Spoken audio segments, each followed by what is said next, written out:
School of ম্যাথের এই পর্বে তোমাদের স্বাগতম। আশা করি তোমরা সবাই ভালো আছো। এবার তোমাদের জন্য আলোচনা করব অনুশীলনী 13.1 অর্থাৎ 13 অধ্যায় হলো তোমাদের সসীম ধারা নিয়ে। তো এখানে সসীম ধারা নিয়ে আলোচনা হবে। সসীম হলো যে ধারার শেষ পদ তোমার জানা থাকবে সেটা হলো সসীম ধারা, আর যে ধারার শেষ পদ তোমার জানা থাকবে না সেটা হলো অসীম ধারা। তো যাই হোক, আমরা এখানে ক্রম বা অনুক্রম, এই যে ক্রম যে শব্দ, এই শব্দটা কিন্তু তোমরা অনেক ছোটবেলা থেকে শুনেছো বা ব্যবহার করেছো। তারপর ধারা এই শব্দটাও জানো, তারপর তোমরা অনুক্রম এই শব্দটাও দেখেছো। তো এখানে ক্রমটা কি?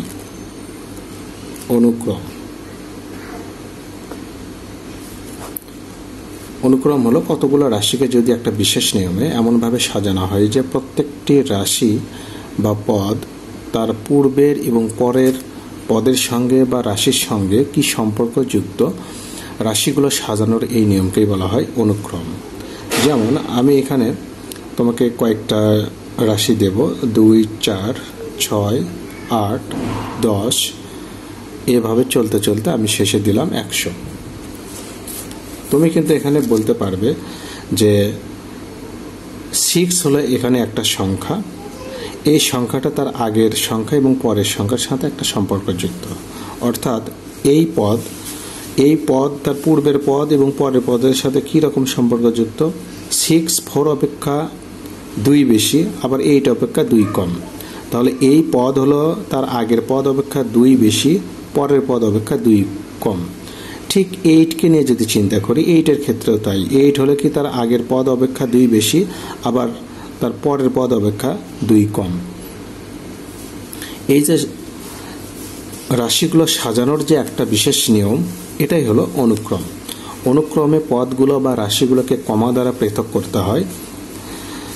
এখন অনুক্রম থেকে আমরা চলে যাব ধারা।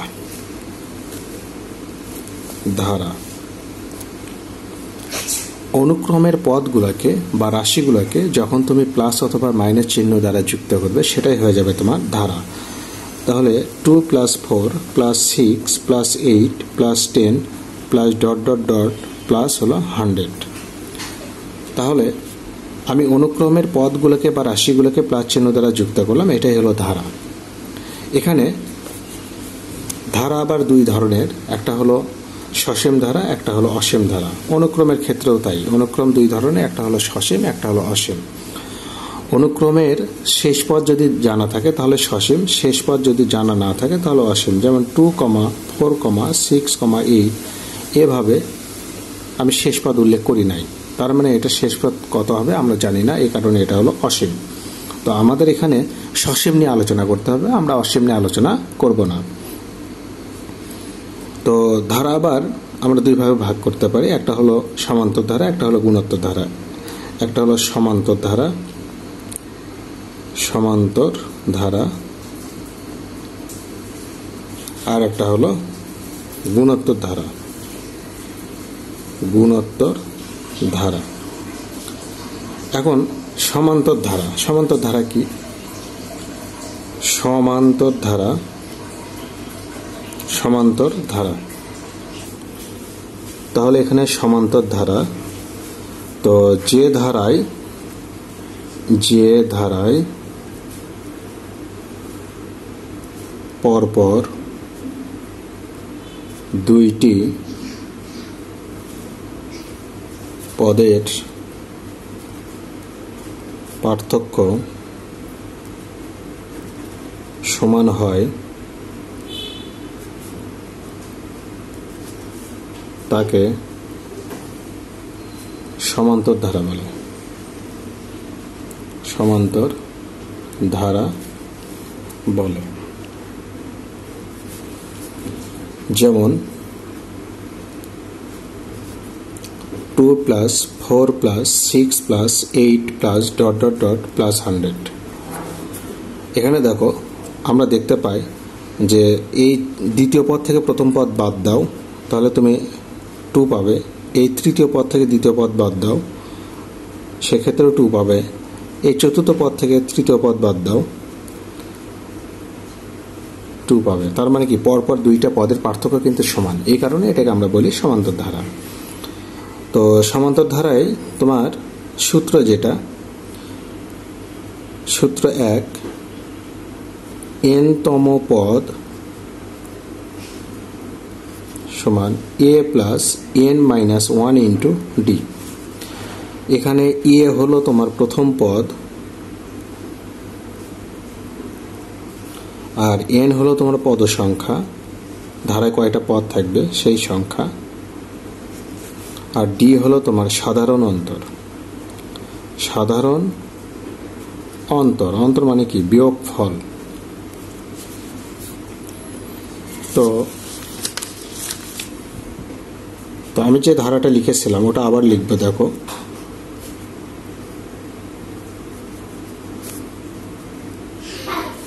তো তোমাকে যদি প্রশ্ন করা হয় যে এই ধারার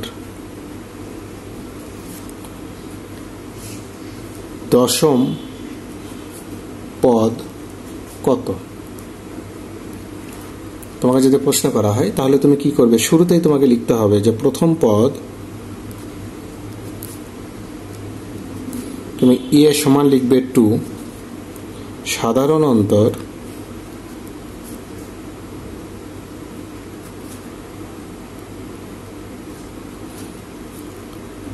ডি সমান তুমি লিখবে 4 মাইনাস 2 সমান হলো 2।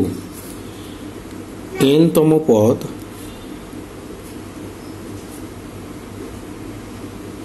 বা শেষ পদ তুমি লিখবে 100।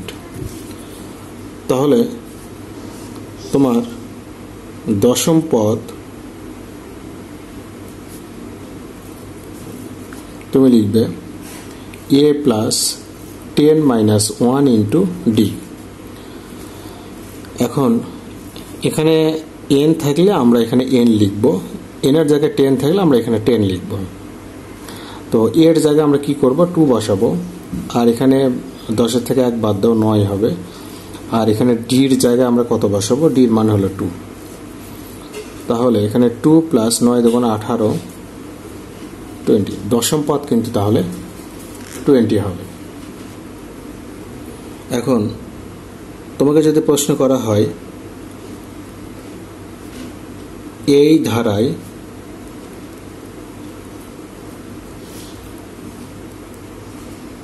পদের সংখ্যা কয়টি,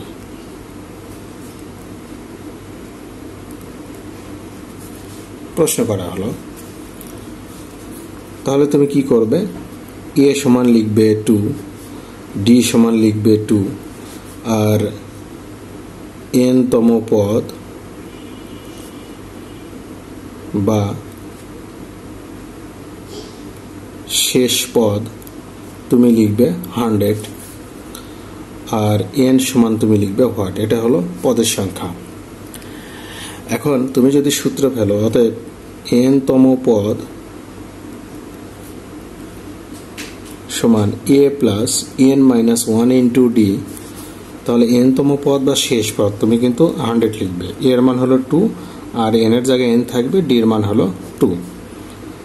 তাহলে 2 প্লাস 2 দিয়ে গুণ দাও, 2n মাইনাস 2, এই প্লাস মাইনাস কেটে যাবে, তাহলে 100 সমান হলো 2n।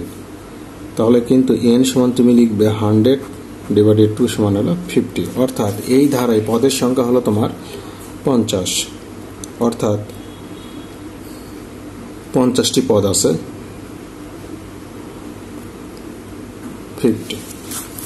তাহলে এখানে আমরা দুইটা প্রশ্নের উত্তর পেলাম। একটা হলো এই ধারায় দশম পদ কত, আর এই ধারায় মোট পদ কয়টি, আমরা পেয়ে গেলাম 50টি। এখন তোমাকে যদি বলা হয় যে এই ধারার সমষ্টি কত, তাহলে তোমাকে প্রশ্নটা হলো এরকম, 6 প্লাস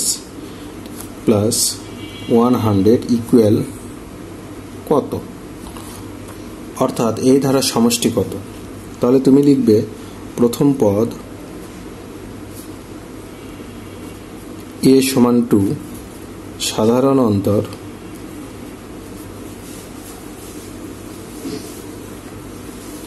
d সমান তুমি লিখবে কত? 4 মাইনাস 2 মানে 2। n তম পদ বা শেষ পদ তুমি লিখবে 100।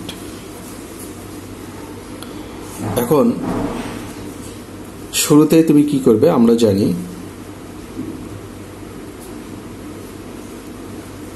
তুমি লিখবে n তম পদ a plus n minus 1 into D. n তম পদ বা শেষ পদ হলো তোমার কত, 100, আর এর মান 2, তারপর n মাইনাস 1 ইন্টু ডির মান হলো তোমার 2। তাহলে একটু আগে যেটা আমরা n এর মান বের করলাম এই মানটা আমরা এখানে বের করব, 2 কেটে যাবে। তাহলে 2n সমান হলো 100, অতএব n সমান হলো 50। এটা কেন করলাম, দেখো তুমি যে ধারার সমষ্টি নির্ণয় করবে ওই ধারার পদের সংখ্যা কয়টা এটা তোমাকে আগে বের করে নিতে হবে, এটা জানতে হবে। এটা না জানলে তুমি সমষ্টি বের করতে পারবে না, কারণ আমরা এখন সমষ্টি নির্ণয় সূত্র লিখব। আবার সমষ্টি Sn equal n divided two twice a plus n minus 1 into D. এটা হলো ধারার সমষ্টি নির্ণয়ের সূত্র। এটা হলো 2 নম্বর সূত্র। প্রথম সূত্র হলো n তম পদের সূত্র, আর এটা হলো সমষ্টি নির্ণয়ের সূত্র।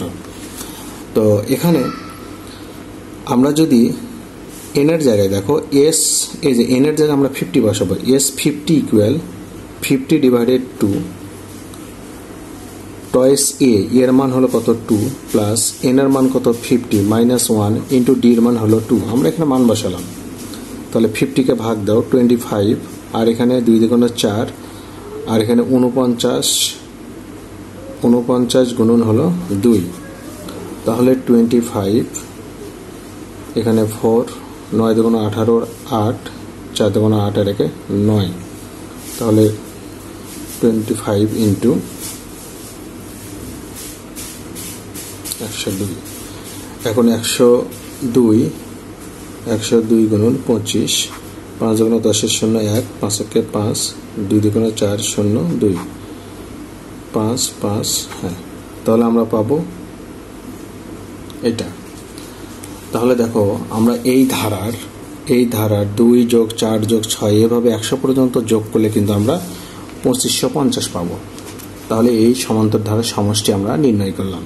তাহলে সমান্তর ধারার সমষ্টি নির্ণয়ের প্রথম ধাপ কি, তোমাকে n তম পদের সূত্র ফেলে n এর মানটা আগে বের করে নিতে হবে। তারপর তোমাকে এই সমষ্টি নির্ণয়ের সূত্র ফেলতে হবে। ফেললে তুমি কি করবে, কয়টা পদ, এখানে 50টা পদ, 50টা পদের সমষ্টি তুমি পেয়ে যাবে 2550। আচ্ছা, এখানে আমি তোমাদের একটু আগে বলে রাখলাম যে গুণোত্তর ধারা কি। আমি এখানে লিখে দিয়েছিলাম যে গুণোত্তর ধারা। তাহলে গুণোত্তর ধারা কাকে বলে, এবার গুণোত্তর ধারা নিয়ে একটু কথা বলবো। গুণোত্তর ধারা 2 নম্বর সূত্র।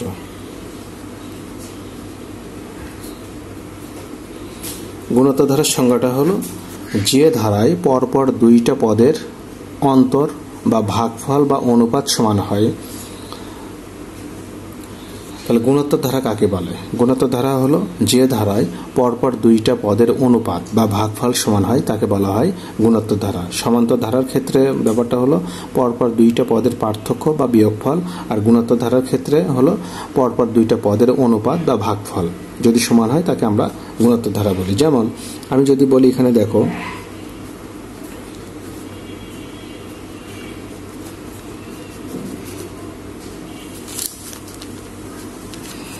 এটা একটা গুণোত্তর ধারা।